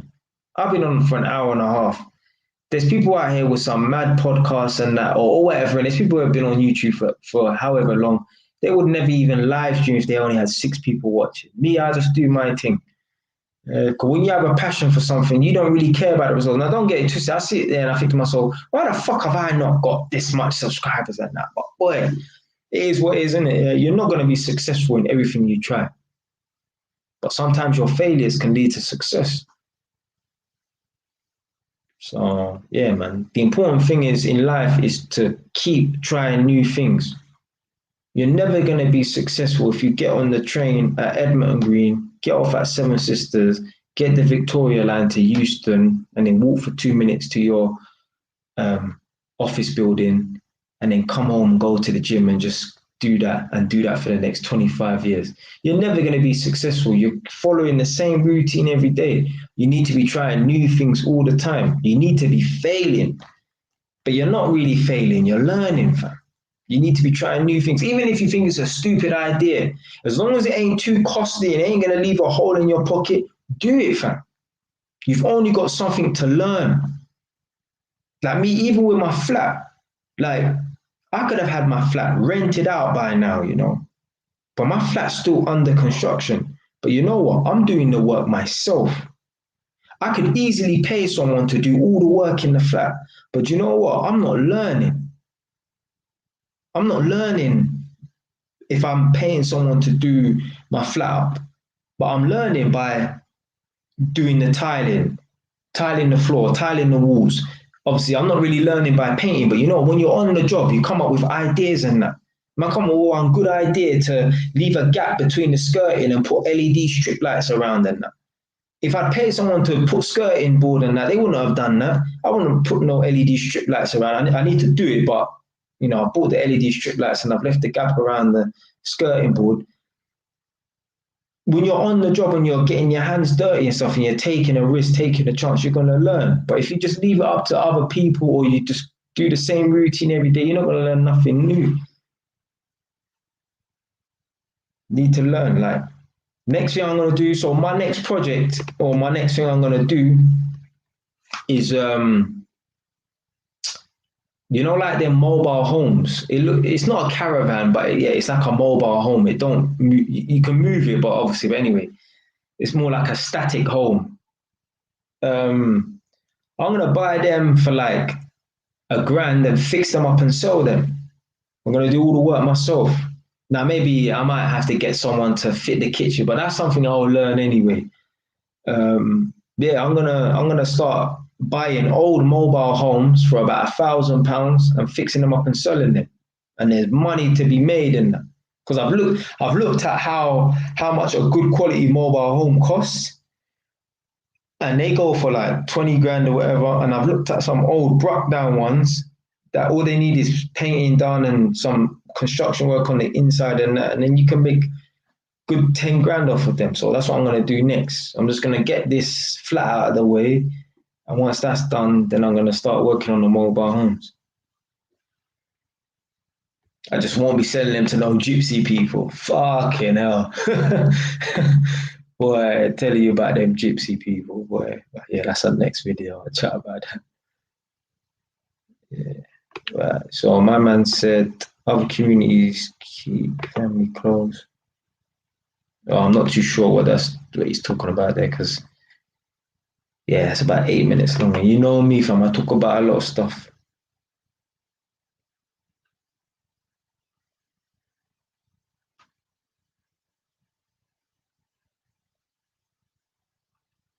You know what? China's moving mad, you know. Ah, where did I see it? I saw it somewhere, like I think on the internet. There's a list of things that China's banned. I'm sure China has banned YouTube. They ban all these like you know, like the bait stuff. Like I'm not saying Instagram, but like you know, like things that people like common websites and that they ban all of that. China's coming all like the new fucking North Korea, bro. They're going mad. But yeah. I watch a bit of Kevin Samuels. So the podcast that I watch. Well, Kevin Samuels not a podcast, but I watch them man and that. You know, Fresh and Fit. Them man, they are fucking jokers. But to be fair, I don't watch Fresh and Fit like when it's just the two guys. I always watch it when the girls are on it, and it's not even to pre-gal or nothing like that. Because more time, like when I'm in the flat working, I'll just put on a podcast because I don't want to have to. The reason I got into the Fresh and Fit podcast because I don't want to have to keep changing what's on because I'm just listening to stuff in the background and that, innit? So like I'll listen to like the RTM podcast, I'll listen to Fresh and Fit podcast, I'll listen to Kevin Samuels because all of them videos are like an hour and a half, 2 hours long. So I don't have to keep going back to my phone and changing stuff. When I'm at the flat, I just want to just work on what I'm doing or whatever, innit? I ain't got time to be playing with my phone and that. So yeah, I listen to Kevin Samuels. I put that on in the back. I listen to Fresh and Fit, but I don't listen to it to watch the girls or nothing like that. Also, they got some nice girls on it, obviously, in it. But it's more like I like to hear the conversations between the guys and the girls, and obviously, them man they do something kind of like I'm on one this them, but like some behavior that I wouldn't exhibit. But yeah, them man they are cool anyway. I wouldn't be acting like them man there, but yeah. Um, I like to listen to the conversations between them two guys and the girls and that. So yeah. Nah, send the link. Send the link. Put a link in the chat because I'm gonna go in like 5 minutes anyway. But no, I ain't seen no. No, I ain't seen no video where a bouncer got abused by a girl. No. But yeah, the podcast that I listen to Young Spray's RTM podcast. I listen to Kevin Samuels, uh, Fresh and Fit. Kevin Samuels, the way he gets onto these women, boy, is mad. It's mad. It's funny. But yeah, man, he knows what he's talking about, man. He talks some truth still. So yeah, yeah. So yeah, those basically what I listen to, innit? One good episode to watch with the RTM podcast with Young Spray is the one where he had Skinny Man, a white man. That's a fucking good one because he's talking about the music industry and that. So yeah, I enjoy. I watched that a couple of times. I like listening to that podcast about how he moved down from Leeds and that. So yeah, that's a good one to watch. But yeah, man, go and check out Fresh and Fit's podcast. It's good. Their numbers are growing as well. So all right, what I have to do is approve it because what happens is if you send the YouTube link into the chat, YouTube withholds the comment because it thinks it's spam. So I'm going to need to go onto the chat and approve it quickly. One sec. But yeah, I'm ducking out in 5 minutes anyway, so.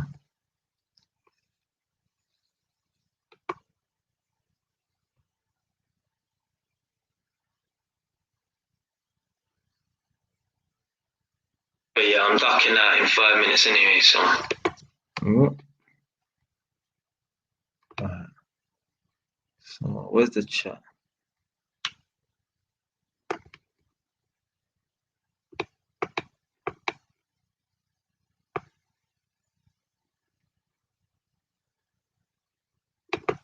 Boy, I can't even see it, you know. Hold on one sec.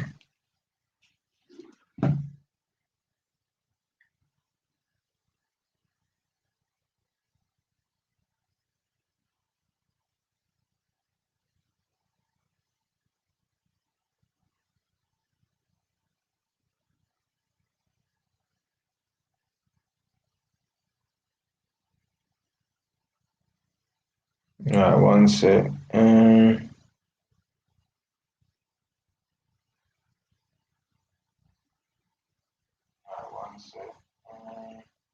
No, I can't even see that link, you know. Type in some keywords or something like that, like in the chat. So Sure, one sec. So, like for example, I saw one video the other day. Sorry, I was talking about one video where this guy's wife tried to set him up to get killed. So she tried to hire a hitman. So to find that video, I just typed in like wife hires hitman. So okay, so bouncer abused Birmingham. Oh, okay. Oh, you're talking about the white woman, yeah? Yeah. I didn't see the video. I saw like a caption on like just like like on Facebook, some news article caption. Is it the one with a white woman? Yeah, I think she got black hair or dark brown hair or something. Yeah, I see something about that. Yeah. So yeah. I am kind of in tune with what's going on in in the outside world and that. Yeah, but that's only through Facebook, really, or I might hear something from someone. Other than that, boy, man, just do my own thing. I don't like literally like. My mum has to tell me, oh, this is happening or whatever. And but I don't like, especially during the pandemic and the lockdown, bro. I don't watch TV. I don't have no TV. I've got a TV in my bedroom, but I don't watch TV. So I'm not like, go on, man. Like Brandon, we saying, man. But yeah, I'm not up on what's going on in the social media unless like I'm on Instagram and that. But what's going on in the news and that, I don't watch the news. Do not watch the news. Do not watch TV. It's just full of bullshit. TV will have you. I'm not saying I watch TV because I don't want to be scared, but what I'm saying is like TV will have you shook. Remember the prime example. Remember when the COVID pandemic was about, and they were giving you all the figures for all the people that were dying on a daily basis, and it came out like a few months later, 2-3 months later, that all the figures were wrong because man that were dying of heart attacks who had been diagnosed with COVID prior, they were putting it down as a man had a COVID death. He died of COVID. What? What the fuck are you talking about? A man has died of a heart attack, but you said that he died of COVID-19. All your figures are fucked, blood. This is what I'm saying. This is what I meant. Like when I said before, like until you see 6 of your neighbors on your street is dead, that's when you need to be afraid of something like that. Other than that, I ain't afraid. Even if I've got family members who unfortunately have passed away, unless it's people them who's directly close to me, like I'm looking out and I'm like, raw, 6 of my neighbors is dead. Cars ain't moving for shit. No, yeah. Then there's something to be worried about. But when it's just people from upside, downside, whatever in it, and you are passing away from this thing, I'm not gonna be afraid of nothing. I'm not gonna be afraid of nothing. As if a fucking mask is gonna really protect you. Like it's just stupid. Like, because obviously I work in people's houses and that, and like these people, can you wear a mask? Can you wear a mask and that? Because they feel like they're gonna be protecting themselves. They're going to be protecting themselves from the disease if I wear a mask and they wear a mask and that. But these are the same idiots who are offering me a cup of tea. Like, come on, man. Like, you really, it's just so stupid. Don't make no sense.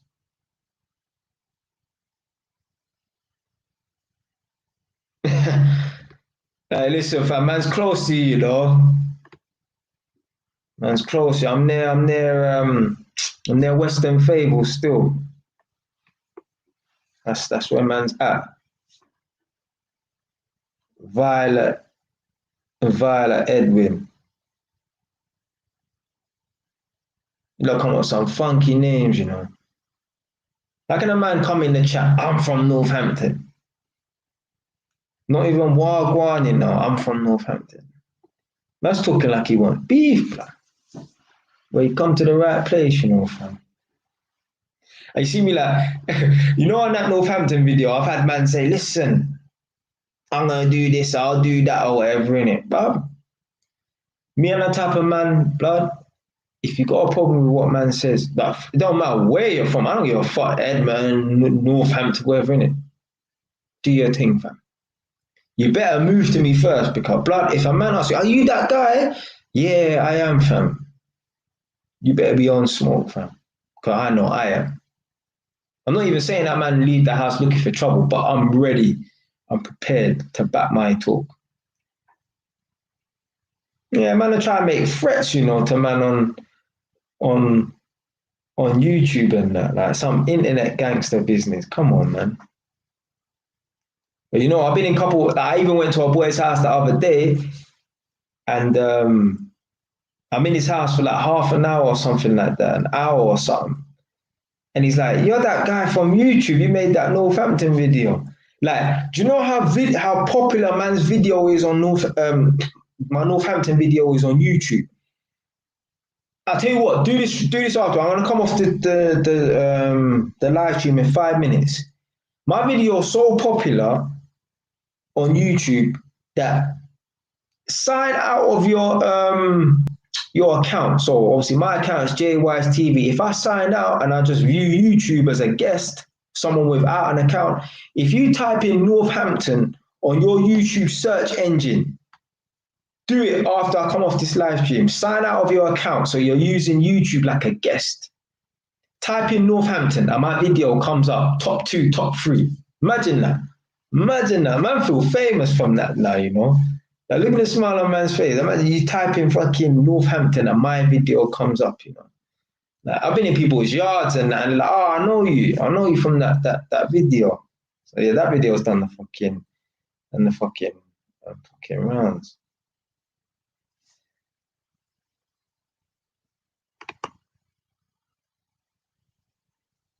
Damn right, fam. Be proud of where you're from. You got some people out here, they move out of their area and that. And like, there's some people, they grow up in the ends. They grow up poor, they grow up humble and that. And then they get money and then they move out to wherever, suburbs, buy their own property and that. And then they act like, they're better than where they came from and that. Nah, not me, fam. No matter how rich I get, how successful, I could have 100 properties. I'm always going to be that guy from Edmund. Don't give a fuck. Never forget that man's from the streets, bro. I ain't going to be out here doing crime. Don't get it twisted. Man, for grow up out of that nonsense, but I'm still going to be that guy from the street. Never forget where man's from. Edmonton, all day, fam. I ain't gonna be repping. Don't get it twisted. I ain't gonna be N9. No. Hey, get them dirty postcodes off man's chat, fam. Get them. What am I talking about, fam? Man, I have to put capitals in this thing. Like, disrespecting the good blood. Like, come on, man. Move them dirty postcodes. Like, that's where I was born. Still, I was born in Edmonton as well, in North Middlesex Hospital. I was born there. So that's technically N18 Upper Edmonton, but yeah, no. Man, that's from N9, man, get me. But to be fair though, where my yard is in Edmonton, it's like right on the border as well. So just like across where man lives, it's like, that's the N18 postcode and that, but yeah. Right near Edmonton Green, that's where man's from. Yeah, man, love growing up in Edmonton, man. Best. Obviously, everyone's going to say their area is the best area, but yeah, my area is the best area, man. Yeah, good time, man. We used to all play run-outs and that, and run in Edmonton Green. Yeah, man, that was sick, man. Yeah, like they said, there's nothing like growing up on a council estate. Now, obviously, I didn't grow up on a proper council estate or nothing like that, but it was still, I grew up on an estate. You know what I'm saying? Like, man, know everyone, know all the young kids that were the same age as man and that. Yeah, good time, man, good time. See, that's the thing. If you grow up, if you have kids and that, like when I have kids, they might be growing up in the suburbs and that, or whatever, innit? They're gonna miss out on all of that stuff because where I lived, like councils, everyone's poor, but there weren't no badness. Like literally, I had the best of both worlds. I grew up on like a poor estate and that, but it was a humble estate, but there was no badness. It wasn't like growing up on Broadwater Farm or whatever, innit? Like where there might not necessarily be no badness on the estate. Well, there will be, but like Broadwater Farm's the type of estate, man are coming to ride out on the estate. Like, come on, man. Like that, there was none of that nonsense on my estate. Like we were all poor on that, but there weren't no badness. not to that, not violence. I mean, a man did get killed at the top of my estate on New Year's Day, to be fair, but it had nothing to do with my estate. It just so happens that, certain man crossed paths on my estate and a man died. Imagine getting killed on New Year's Day. That's fucking mad. I remember there was at the top of my estate, they blocked off the whole road. There was a pool of blood on the floor, and literally the man's F13 feelers were on the floor. Remember when F13 feelers were in fashion? Them feeler trainers. I remember his feeler trainers were on the floor. Yeah, my estate was a crime scene basically, man. That was mad. I could not tell you for the life of me what year it was, but like, boy, it was like 06, 07 or something like that. Yeah, I ain't gonna say his name, but yeah, man lost his life, man. And he was only about 16 at the time. To be fair, I think he was a ringer though. Like them man that come from Africa and they claim they're 16, but they're really 25, and I think he was one of them type of man. But yeah. I'm going in 1 minute. So leave your last comments. I'm gone, yeah, because I'm going to go to bed. Got to get up early, going running in the morning. I hate going running and that, but boy, you got to do things that you don't like in this world, innit? Especially if it means keeping fit and healthy. Because remember, if you hate going running and you hate exercising and that, just imagine, like, think about it right now. If you hate exercising, if you hate running or whatever, innit? Just imagine what it would be like to be disabled.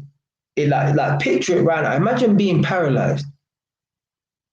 Imagine like right now, you're probably lying in your bed, watching me on your phone, no homo or whatever, innit? Like, imagine what it would be like to be bedbound and you can't get up and move.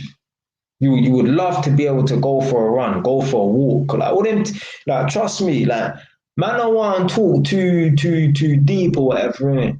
But I'm telling you, having freedom to just leave your house and go and walk and that and go for a run and that these are luxuries. These are things that we take for granted. And I'm telling you, we're taking it for granted because if unfortunately one day you get cancer in your leg and you have to have your leg amputated, and you're going to wish you had some legs to go running and go for a walk and go get me an exercise and that. But people don't realize, like, people don't realize this thing until it's too late. No, man, like I said in that video, one of the realest videos man's ever made, Guilt Trip You. Go and watch that video. Let me post the link in the chat before I go. Yeah, that's a serious video, fam.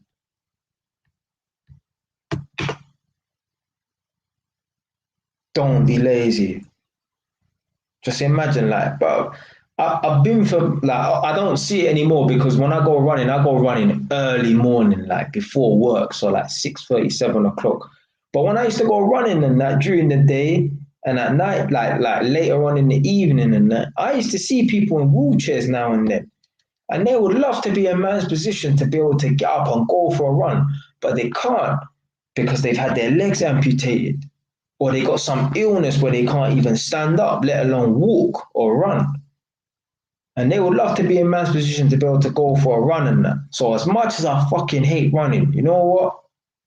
I'm doing it because I would hate to be in a position where I can't. And that's the realest thing you're ever going to hear from. Even like having fingers and arms and shit like that. Like, I know man's talking mad, like, but bro,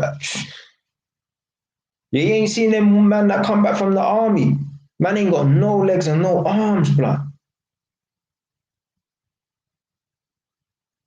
You get me? It's a luxury to be able to like even stuff like being able to see, to be able to hear.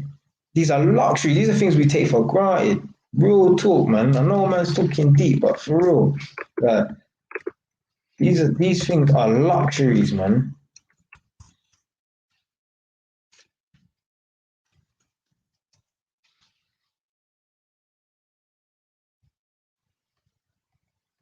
There's gal out here who, like, they've got decent looking faces and that, and they're not bad looking women or nothing like that. But because social media says that nowadays you need to have a big bum and that, they want to go and get their asses enlarged. There's one black woman. She got her ass enlarged. She injected like silicone into her ass. She ended up losing her hands and her fucking legs. They had to amputate because she got gangrene. In madness. There's one white thing in the UK. I think that black woman was from America. One white thing in the UK.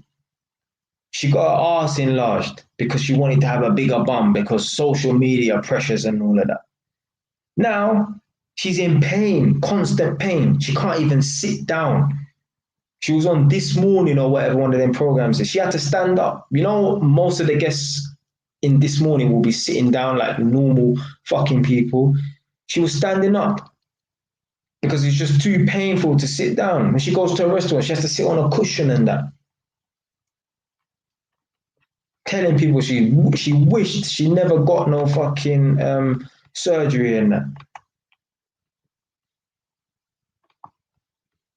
All for validation. But I don't do nothing for validation.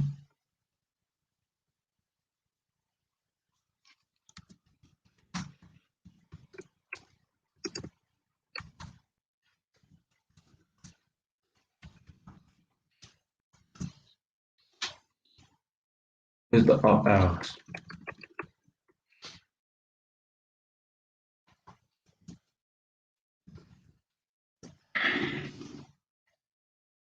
Got man out here like, listen, yeah, I mean, like, I'm 5'9". It would be nice to be 6'2", but you know what? How's that helping, man?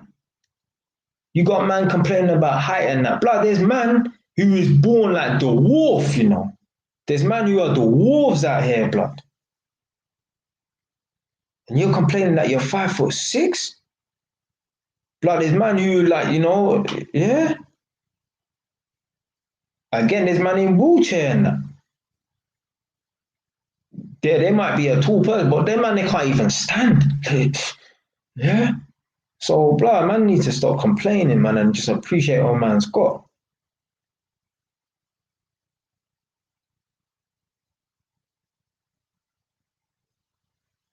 Gal complaining that they don't look this pretty and that. But there's gal out here that had acid thrown in their face, blood. They'd make you, people get acid thrown in their face. They would hope that they were ugly.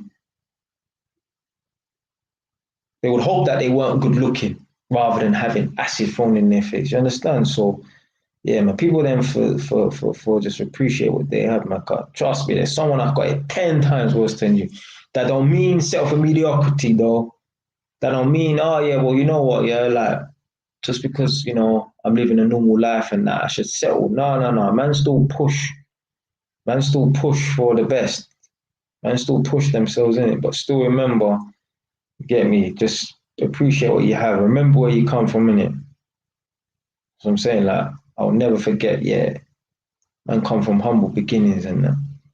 There's people out here, you know, like, they come from a poor family and their family's still in the position that they left them in 10 years ago. And when they go back to their family house, they're, like walking all toffee nose and that, like they're better, bruv. You got electricians out here who think that they're better than the people them whose houses they go to. Like they go to like council houses and that, and the people, they ain't got money. And the electricians, they go in there and tradespeople and then they walk like they're all posh and toffee nose and that. And like, but if you're a fucking electrician, fam, how dare you think to yourself that you're better than people who are living in a council house? But if you're an electrician, you came from a council house. If you're an electrician, you more than likely came from a council house. I don't know too many middle class people who strive to become electricians or plumbers, you know. So there's no way that I could even try and think, oh, I'm better than these people and that. Don't get it twisted. When people have a dirty house, because it don't cost no money to be clean. So I'll look at people and think, yeah, you're nasty for living in a dirty house. But I don't look down on people because they don't own their own property. Now I think to myself, why are these people not got this? Like, why have they not made no sacrifice in their life? But I'm not thinking that I'm better than them or anything. I'm more like thinking like, well, why did these people not make certain steps in their life to, you know, be able to own their own property? But man ain't going around walking thinking that I'm better than people and toffee nose and that just because I own my own property. Because blood, man need to remember, I come from that. I come from a council house and that. Oh. Yeah, man, you got these electricians and that earning 60 grand a year, and just because on paper they're middle class technically, well, that don't make you middle class, man.